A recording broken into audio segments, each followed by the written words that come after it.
Friday to you. Welcome to the end of your week. Did you have a good week? Yes. Are you doing okay? Yes. Good. I'm glad. Because I've got nothing but complaints. I'm just kidding. Anyway. Oh, okay. No, I'm not. It's dry. My skin's dry. I've got a cough. I need to moisturize. Like a heck bag. I am. That's, old heck bag. I don't like this time of year. I'm done with it. Anyway, guys, welcome to the end of your week. And I'm here with Dr. Murphy, and he is going to be answering your questions you submitted for free on Friday. That's why I call it Free Advice Friday. For heck bag. For hack bags like me. Are you ready for your questions, sir?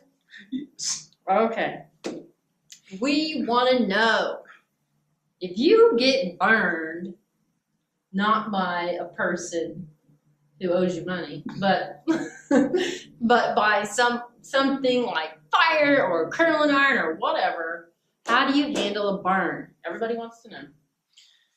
You know, a lot of times you don't have to do anything with it. I mean, you got to burn. The skin just needs to regenerate. Yeah. So. People are like, run under cold water, put butter on it. No, don't put any butter on it. You don't have to run it on cold water, which, you know, there's studies that say you shouldn't do that. I think cold water's fine.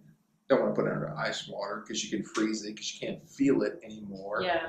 And so it feels good. But, you know, cool, tepid water, I think that's fine. And we look at so many literature, and we actually had a recent meeting up at the clinic in Joplin about how to handle burns. And, you know, some people say, oh, triple antibiotic ointment. Some people say, no, this, that. Yeah, it doesn't matter. Just keep the wound clean. If it gets infected, see a doctor. Mm-hmm. You know, curling iron burn, you know, that's a relatively small burn. No, Yeah. you know, we've all had blisters, sunburns. Tough it out. Yeah, you know, heal up pretty good. Yeah. I saw a burn pretty recently, which is about the size of probably 3 golf balls on the guy's arm. Really? Yes. Nice. It was hot water. He sprayed a steam cleaner into his glove. Oh, no. Yeah, he had a pretty good burn on his wrist. Pretty much burned the backside of his wrist completely off. Oh, And, no. yeah, he's going to be fine. Yeah. What'd you do?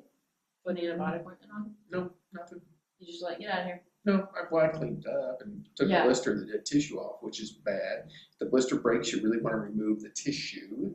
Really? Yes. Okay. So with burns, you know, just kind of leave them alone to breathe the skin, soak it in water, and leave it alone. Okay.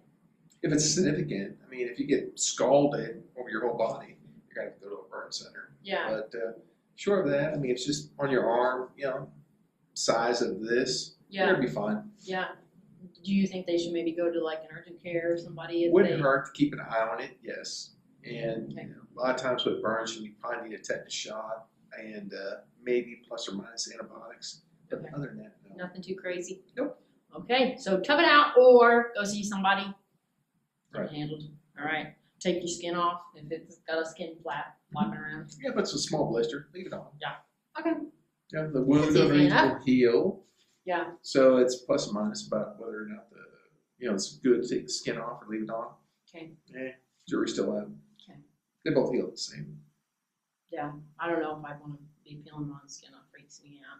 But You're kind of a picker, though. I am a picker, but it Well, just depends. You'd be picking it off. Probably, but maybe let it You heal better, like you're like a little shrimp. You know, going. I get my toenail clippers out and clip that right off. All right. I have a question for you. Are you ready for the next question? Yes. Okay. Do people sneeze when they're asleep? No. Why? It's conscious. If you were trying to sneeze right now, and I go, I bet you can't sneeze, I bet you can't sneeze, I bet you can't sneeze. Yeah. You wouldn't sneeze. Yeah, that's true. It's a conscious thing. What about coughing? You can cough when you're asleep. Really? Yeah. Not so much in dream sleep, REM sleep, but in a light sleep, yes. You can cough. Yeah. But when you're in REM sleep, deep sleep, no. Yeah. I was just telling Dave the other day, I kept coughing right before I went to bed. But then I was like, if I could just get to sleep, I bet you I won't cough in the middle of the night. You won't. And I really didn't, at least that I know of. No, you don't. So, You don't and want Bree brought up the other day, she was like, no one sneezes in the middle of the night. No. I Because could. you have to be conscious to sneeze. And you have to kind of be conscious to cough. Yeah. But what you don't know, this is a little bit on the gross side now. Because, Well, because you're not coughing at night, so everything you're supposed to cough up, it's you're just draining. sucking it back in your lungs. I'm fine with that. I wish I wouldn't cough right now. I wish it would just drain right down my lungs. Okay. Is that what it's supposed to do? Yeah. Can you give me a mask? I wish it would because I'm sick of coughing. I'd Yeah. much rather just have an expressway down to my lungs than sit here and hack all day. It drives me nuts. Yeah, me too. Okay, are you ready for your last question? Please. Okay, well, so we talked about sleep apnea last Friday, and then someone sent in a follow-up question. They said, should you be concerned if a child snores really loudly? They have a snoring problem. Children. How old is a child? 11, I believe, is what they said. The child was 11. A lot of times in children, they have an adenoid tonsil issue that interferes with the airway, and so it's an obstruction. It's an anatomical obstruction, not so much a sleep apnea issue. And the answer to your question is yes, and get your child checked out with a pediatrician. Let your pediatrician know. And typically when they move the tonsils and the adenoids, which interfere because they're huge in children usually, they interfere with the normal airflow. Okay, so maybe get it checked out with a Yes. pediatrician. Yes. Okay? Yes. And it really has to be a pediatrician or ear, nose, and throat doctor. Okay. But either one would be fine. Depends on age, I guess. Yeah, 11 years old. That's going to be either one. Okay. Cool. If it's 7, 8, pediatrician, older than that, ear, nose, and throat. Regular doctor. Yeah. Not regular doctor, but. Ear, nose, and throat Yeah. specialist. Okay. Well, I think that's everything. Good. You did such a good job. Have a great Friday. Have a great Friday. We'll see you next week.